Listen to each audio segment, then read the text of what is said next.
que nous savons, nous, Algériens, nous sommes très proches de la France, nous savons qu'elle est actuellement dirigée par une élite politique qui est un peu débile.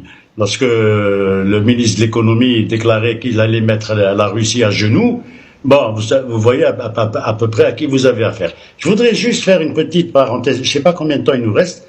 J'ai travaillé longuement au Niger. J'ai travaillé sur le barrage de Kandadji. Le barrage de Kandadji, qui est actuellement en voie de réalisation, c'est une entreprise chinoise qui le réalise sur un prêt de la Banque mondiale. Ce barrage, cela fait plus de 20 ans qu'on en parle. Les gouvernements, les présidents du Niger se sont succédés les uns après les autres, et pour faire un barrage, un malheureux barrage qui est très compliqué techniquement sur un fleuve qui s'appelle le Niger, moi j'y suis resté de longues années, une longue période, et j'ai travaillé auprès des populations, les Songhai, les Touaregs, etc., les Arabes, bref. Et la France faisait tout pour bloquer la réalisation de ce barrage lorsque j'ai discuté avec le ministre des infrastructures ou des transports de l'époque du Niger, et les Français n'étaient pas d'accord. Parce que pourquoi? C'était les Chinois qui devaient construire ce barrage. C'est pour vous dire qu'il y a une mainmise tellement importante sur ce genre de pays qui ne sont que des colonies, rien d'autre. Elles ont été déclarées indépendantes de manière formelle juste après les années 60. Le seul pays qui a eu son indépendance, les deux seuls pays, ce sont le Vietnam, faut pas l'oublier, et nous après la guerre d'Algérie. Donc ne restons pas dans les illusions. Le discours diplomatique de la France n'a pas changé d'un iota. On a parlé de la France-Afrique, mais si vous prenez les déclarations du général de Gaulle et vous prenez les déclarations d'Emmanuel Macron, ce sont les mêmes. Ce sont les mêmes, avec moins d'intelligence probablement de la part d'Emmanuel Macron. Je vous donne deux exemples très simples qui se sont produits récemment. La secrétaire d'État adjointe américaine s'est déplacée au Niger. Elle n'a pas été reçue par le général Tchiani, alors que c'est la secrétaire d'État adjointe du département d'État américain.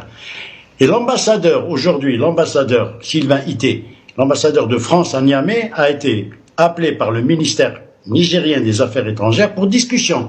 Il a refusé d'y aller. Réaction première des Nigériens, c'est de lui donner 48 heures pour qu'il déguerpisse.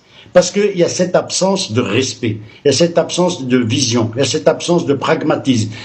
Vous êtes ambassadeur, vous représentez un État, vous êtes convoqué, il y a de nouvelles autorités dans un pays, elles ont fait un coup d'État ou pas, toute l'Afrique n'a fait que des coups d'État depuis qu'il y a eu les indépendances. Faut pas se faire.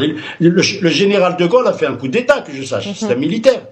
Et donc à partir de ce moment-là, cette diplomatie française qui est restée figée, comme l'a dit notre correspondant français, figée dans des visions archaïques, continue de... Vous êtes convoqué en tant qu'ambassadeur par un ministre des Affaires étrangères et vous n'y allez pas. À quel titre? Au nom de quoi? Vous déguerpissez. C'est ça que les Africains demandent. Ils veulent être traités d'égal à égal. De ce point de vue-là, on ne peut pas le leur reprocher. Et ça, la diplomatie, les élites politiques, et même, comme disait notre ami Abina tout à l'heure, les élites, les fameux experts qui traînent sur les plateaux de télévision française, qui ont un discours d'arrogance et de suffisance à l'égard de l'Afrique. Mais non, l'Afrique c'est Kwame Nkrumah, c'est Patrice Lumumba, c'est Ben Khedda, c'est Ali Boumendjel, c'est ça l'Afrique.